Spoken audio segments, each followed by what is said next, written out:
This is the lecture about Varimax algorithm. Varimax algorithm is a procedure of calculating the optimal rotation for factors obtained from the initial stage of factor analysis. Our example for today will come from the European values study. We will analyze the results of 9 questions concerning different statements about the democracy. People who participated in this study were supposed to evaluate on the scale from 0 to 10 how much each of the statements listed here are important characteristics of a democratic system. As you can see, some of the statements are really democratic. At least I would call them democratic. For example, government tax the rich and subsidize the poor. This is maybe this is not clearly democratic or not, but definitely people choose their leaders in free election. This is the characteristic, in my opinion, this is the characteristic of democracy. So if I were asked this question, I would say this is 10. The same about civil rights. Civil rights protects people from state oppression. I would also evaluate it as 10. But there are also other statements like religious authorities ultimately interpret the laws. This I would say it is not democratic. I would evaluate it by at 0. So we have answers from many people. Many means here several thousand people from different countries in Europe. And what we are trying to do is to reduce the dimension, to find factors that influence people's responses to this particular questions. Factors we obtain are calculated using PCA, principal component analysis, which means that we create correlation matrix for the answers for those 3 questions and take our factors to be eigenvalues of this correlation matrix. Then, of course, there is the question how many factors we should use. This question is answered in the second part of the lecture when we actually do all the calculations. Now there is a theoretical part, so let us assume that we have 3 chosen factors. These are these factors, and in the matrix here you see factor loadings, which means that, for example, this first factor has a correlation of order 1/2 with the first variable and correlation of order 0.7 with the third variable, and so on and so on. The factors that we obtained directly from principal factor analysis are not the best possible, because as you can see, those 3 factors all of them strongly correlate with variable 1. Factors 1 and 2 strongly correlate with this variable, and also factors 2 and 3 correlate strongly with this variable about that says that people obey their rulers. Moreover, this third factor do not have exclusive variable with which it correlates strongly. There are only those common variables for many factors, and this makes interpreting this factor complicated. So what we now want to do, we want to rotate the factors in such a way that they are that every variable is strongly correlated with only one factor and less strongly with other factors. As a result of this procedure that I will be discussing in a moment, I have obtained such set of, again, 3 factors. Maybe it will be better if I position those factors here and make it a little bit bigger. Okay, so now it is almost, it is not perfect, but it is very good. The fact that it is not perfect, we can see it here. There is still the variable that says people receive state aid for unemployment correlates strongly with first factor and the third factor. However, other variables correlate strongly only with one factor. And when we look at those factors, we can really interpret them in the natural language. So, for example, this first factor correlates with the following variables. People choose their leaders in free elections, and civil rights protect people from state oppression, and women have the same rights as men. So I would call this first factor democratic and abstract, because it is related to values, democratic values, abstract features. Let us now look at the second factor. It correlates with the following variables. Religious authorities ultimately interpret the laws. The army takes over when government is incompetent, and people obey their rulers, which means that this is rather anti-democratic factor.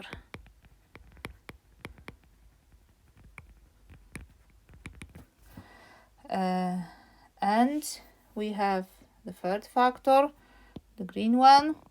It correlates strongly with governments tax the rich and subsidize the poor, and the state makes people incomes equal. And there is this ambiguous variable, people receive state aid for unemployment, that correlates with both variables, but both democratic factors, but more strongly with this third factor. This third factor I will also call democratic.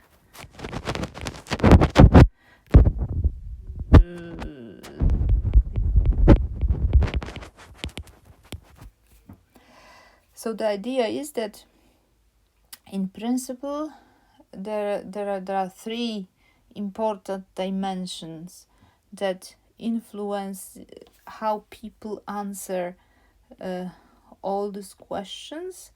One is connected to abstract democratic values, the other is connected to practical democratic features, and there is also one dimension that collects all anti-democratic statements. And we could, out of this matrix, we could compose 3 variables that can characterize the political views of our respondents. Instead of keeping answers for all 9 questions as a characteristic of political views of the people, we can stick to those 3 factors that are of course composed out of these values, but still they can be clearly interpreted as we have written here. So now there is the question how I found the rotation matrix that was able to transform this initial factors which were mixed and not easily interpreted to this final form of 3 factors that can be given clear interpretation. The method is called Varimax, and this method is the main tool is finding the rotation that maximizes certain function. This function is called Varimax function, and this is function defined on loadings. So if we have a set of loadings like here, so abstractly we write this matrix as L I J,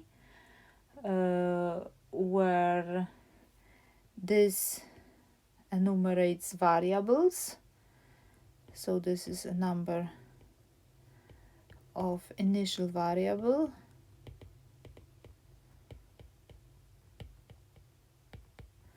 and this is the number of a factor.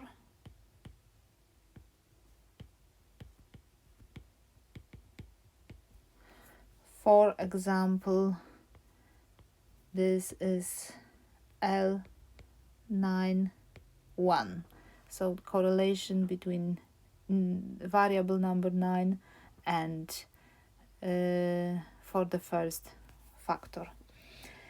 And our Varimax function is defined as follows. The argument of this function is the matrix of loadings. We sum over all factors.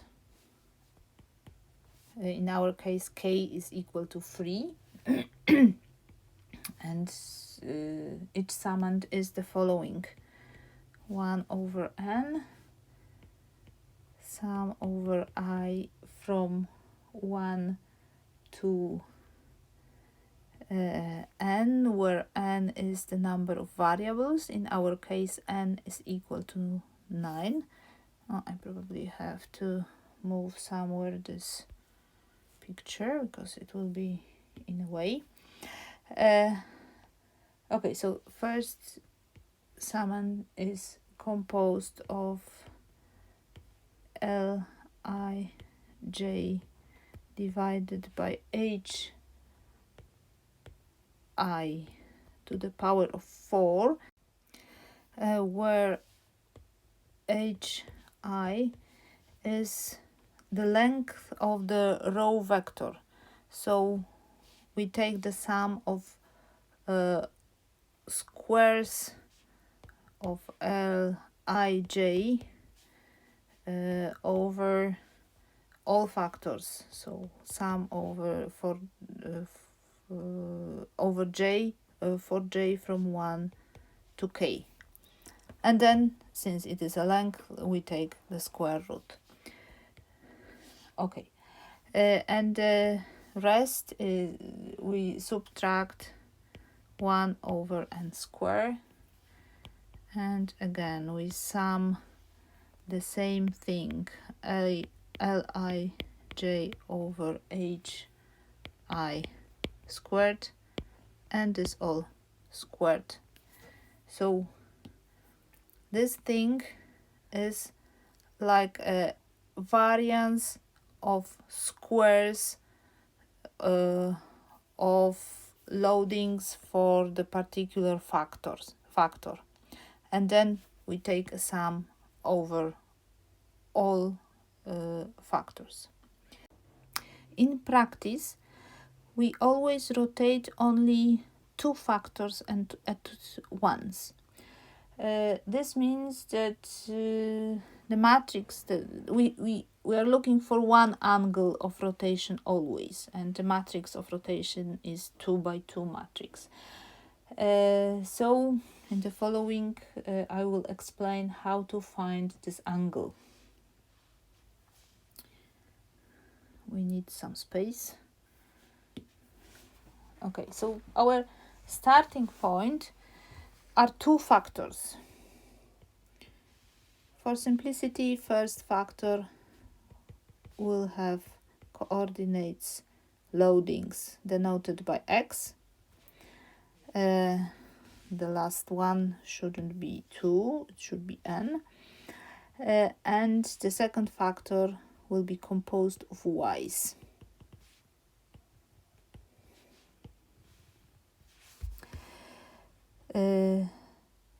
This matrix can be interpreted as a collection of points on the plane. So if here is x1, here is y1, the first row is represented by such a point, and the other rows are represented by other points. What we are trying to do, we are trying to minimize the distance of those points from the axis. We take the closest axis, calculate the distance, sum all those distances, and try to make this thing minimal by rotating somehow the collection of those points, or rotating the axis. Of course, it doesn't matter which one we rotate. Imagine we have a rotation angle. Then what we do, we take this initial set of loadings,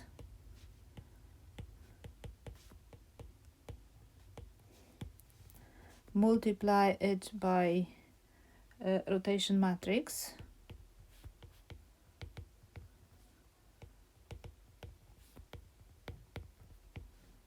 and as a result we obtain final matrix of loadings that will be denoted by capital X's and capital Y's.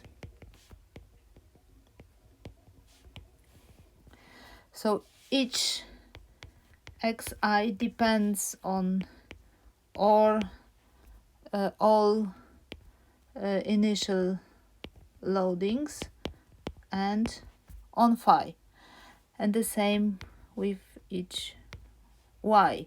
It depends on x's, on y's, and on phi.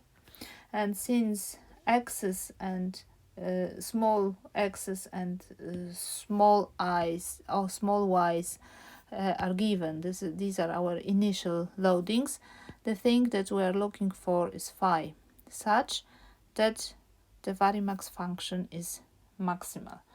So at the end, the Varimax function depends on all for all purposes only on phi. And when we write this Varimax function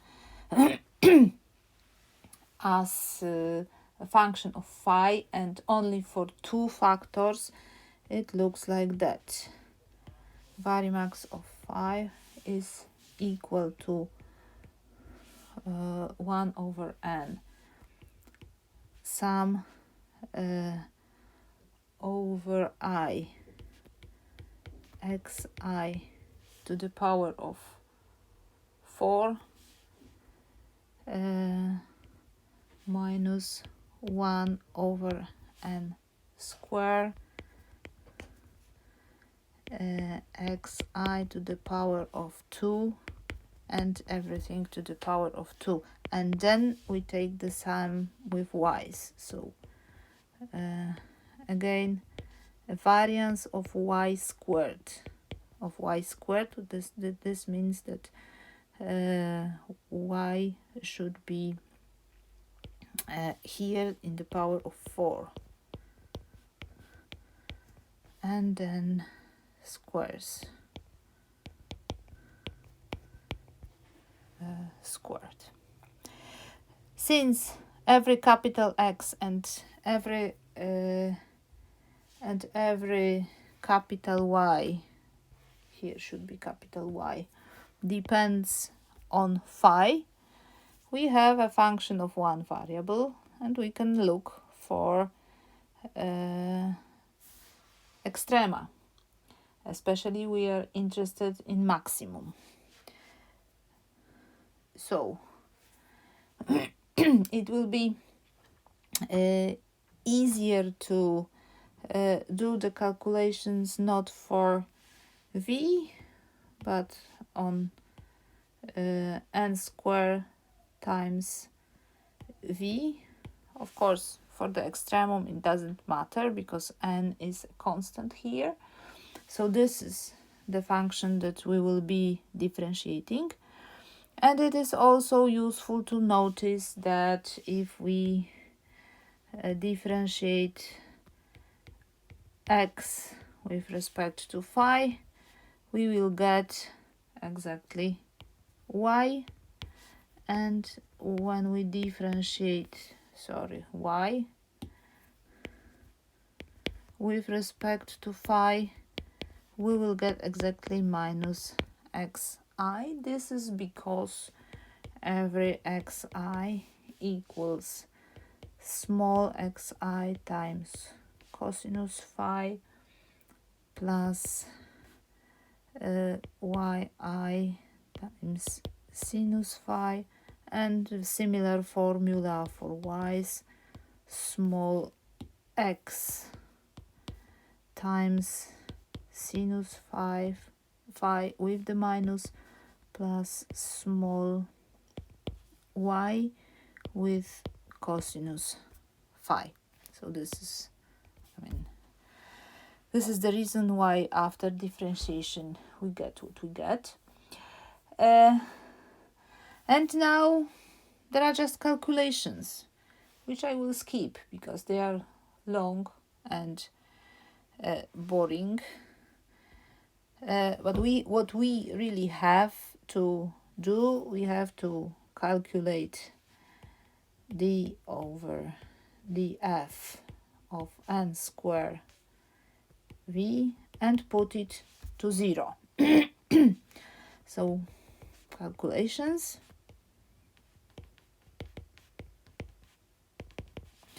If you want to do these calculations for yourself, there is a useful tip.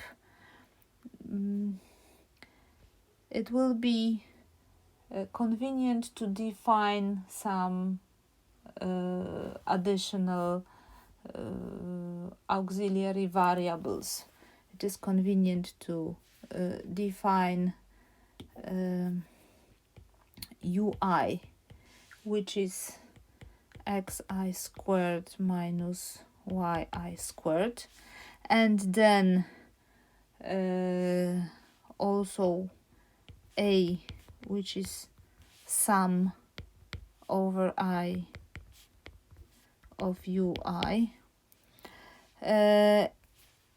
And I'm very sorry because now I noticed that those things should be small. It was okay. xy yi. So the small initial normalized factors. Because I just noticed that what I forgot to say, that those we come back a little bit. No, not like that. Sorry. We come back we come back here to the very beginning. Those factors should be normalized factors. So they are LAJ divided by HI. Yeah, normalized factors. So in principle, they should all be located on the unit circle. So this picture I presented here is technically not correct. The correct pictures should be the following. We have axis, we have unit circle, and our points are all on the unit circle somewhere. Okay, we can come back to our calculations. The other auxiliary variable is vi, which is equal to 2 times xi yi, and b, which is sum of vi. And then we will also need c, which is sum of ui squared minus vi squared, and d, which is sum everything over I of ui vi. And using this auxiliary variables, or not variables but just numbers calculated from our initial normalized loadings, we obtain the following formula for the derivative: n squared times the derivative of v over phi is equal to 2n times d minus twice ab. This multiplied, sorry, I think I have to move it, this thing. Oh, please move. It doesn't want to move. Maybe, sorry, maybe now it will move. No, it won't. Okay, let's forget it.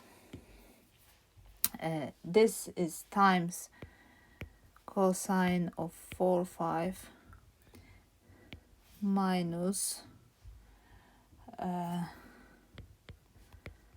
2nc minus a square plus b square sinus 4 phi. And now we want to see this all. And the condition is this is equal to 0. The problem is that we have now a trigonometric equation which has many solutions, and some of them might be maxima, some of them might be minima, and we are not interested in all of them, because when we still come back to our picture of factors to be rotated, it is more or less clear that since the angle between axes is half of a pi, rotating by more than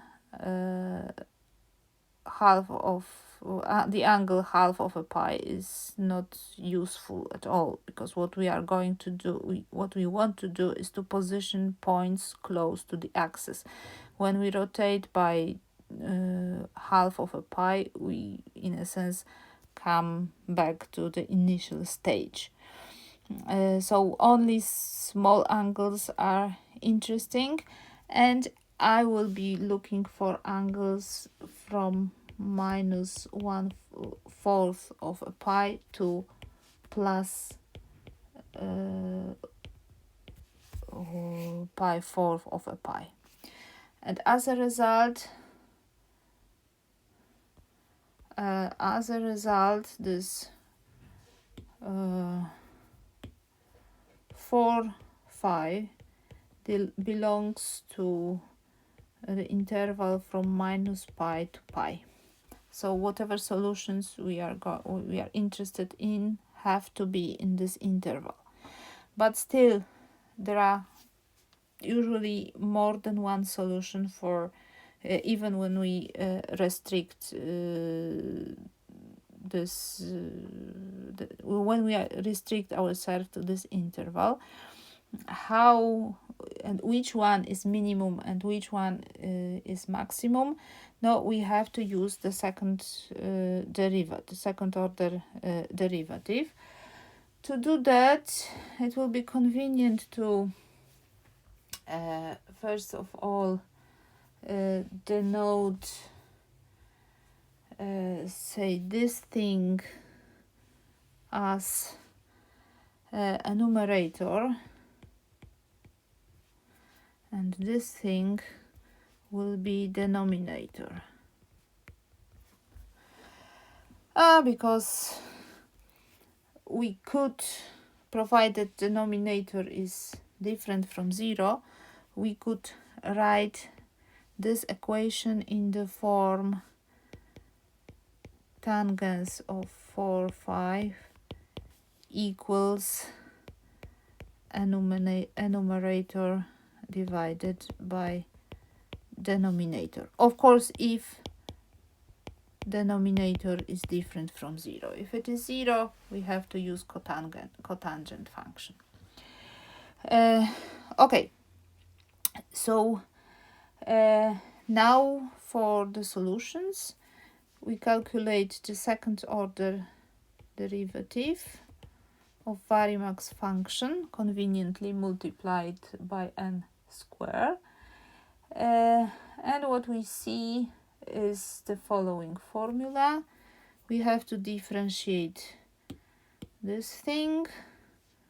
So we differentiate and we get minus 4 times a numerator times sinus 4 phi minus 4 times denominator times cosine 4 phi. And of course the criterion for maximum is that this is less than 0. So we have to find solutions of this equation with the criterion, additional criterion, then that this is less than 0. So you see that this depends on signs of sinus and cosinus of 4, 5, and also signs of a numerator and denominator. For example, let us draw a graph. What do I need? This is the second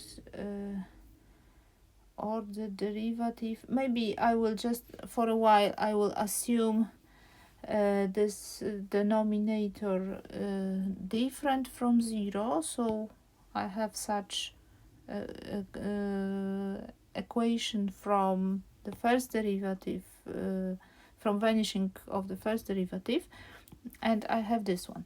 So now I draw some graphs of some functions. The tangents function has repeats itself after pi, so the main part should fit somewhere here. Let it be, say, blue. So this is tangent, but since we are interested also in 4, 5 phi's being greater than p half, we are interested in solutions in the interval, in this interval. This means that we have to extend our graph here and here. This is this is minus pi, this is plus pi. So now imagine that a numerator and denominator are both positive. So we have plus plus. Then we are looking for solutions of this equation for the positive value. The positive value is somewhere here. Yeah. So we have essentially two solutions, this one and this one. And now we want to determine the sign of the second derivative. For this, we need a graph of the sine function and cosine function. So for cosine function will look more or less like that. It has 0 here and minus 1 here and 0 here and minus 1 here. So this will be sinus. This will be cosinus, and we also need sinus, which is like that.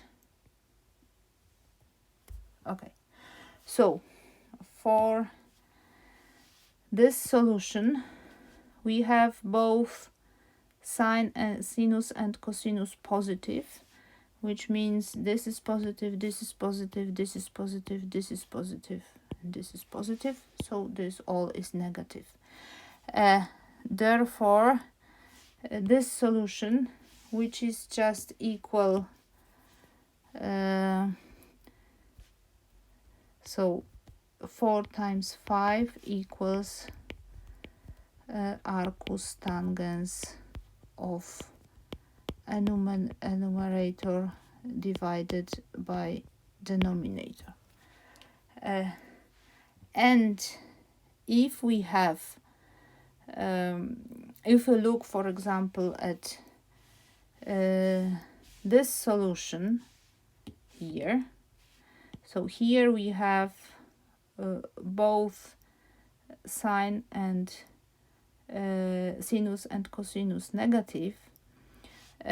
Therefore, this will be negative and this will be negative. And for positive a numerator and denominator, this whole thing will be positive. So here is maximum and here is minimum. Therefore, we choose, in case a numerator and denominator is positive, we choose this solution. The same picture can be used to decide what is the solution when both a numerator and denominator are negative, because then we also have this fraction positive. So we have this, but then if this is negative and this is negative, we need this to be negative and this to be negative to get negative second derivative, which means that then this solution is the right one. This solution means that we take 4, 5 equal to arcus tangens of a numerator and denominator.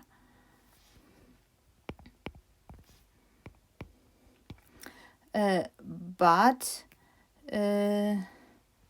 moved a little bit by pi.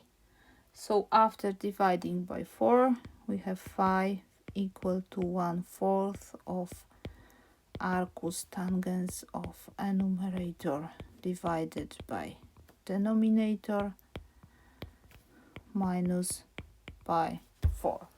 And now you see what we have to do. It is a little bit tedious, but we have to consider all possible sign combination and determine the rule of choosing phi for all those situations. So this is all done in the notes, so I won't be doing it point by point, but I will draw here the final table. We need the sign of a numerator, sign of denominator, and the rule for phi. Of course, the zeros. There maybe zeros, so we can be both can be 0, 0 plus 0 minus, plus 0 minus 0, and also two pluses, plus minus, minus plus, and two minuses. And up to now, what we know is that in case plus plus, we have 1/4 of arcus tangens of this value, of this fraction. And for two minuses, we have 1/4 of arcus tangens of the same fraction minus p divided by 4. The rest of the rules are the following. Maybe I will denote this fraction by, I don't know, f. Then I will have here 1/4 of arcus tangens of f plus p4, and here just arcus tangens of f. And now those situations with zeros. If a numerator is 0 and denominator is positive, the angle is 0, so no rotation.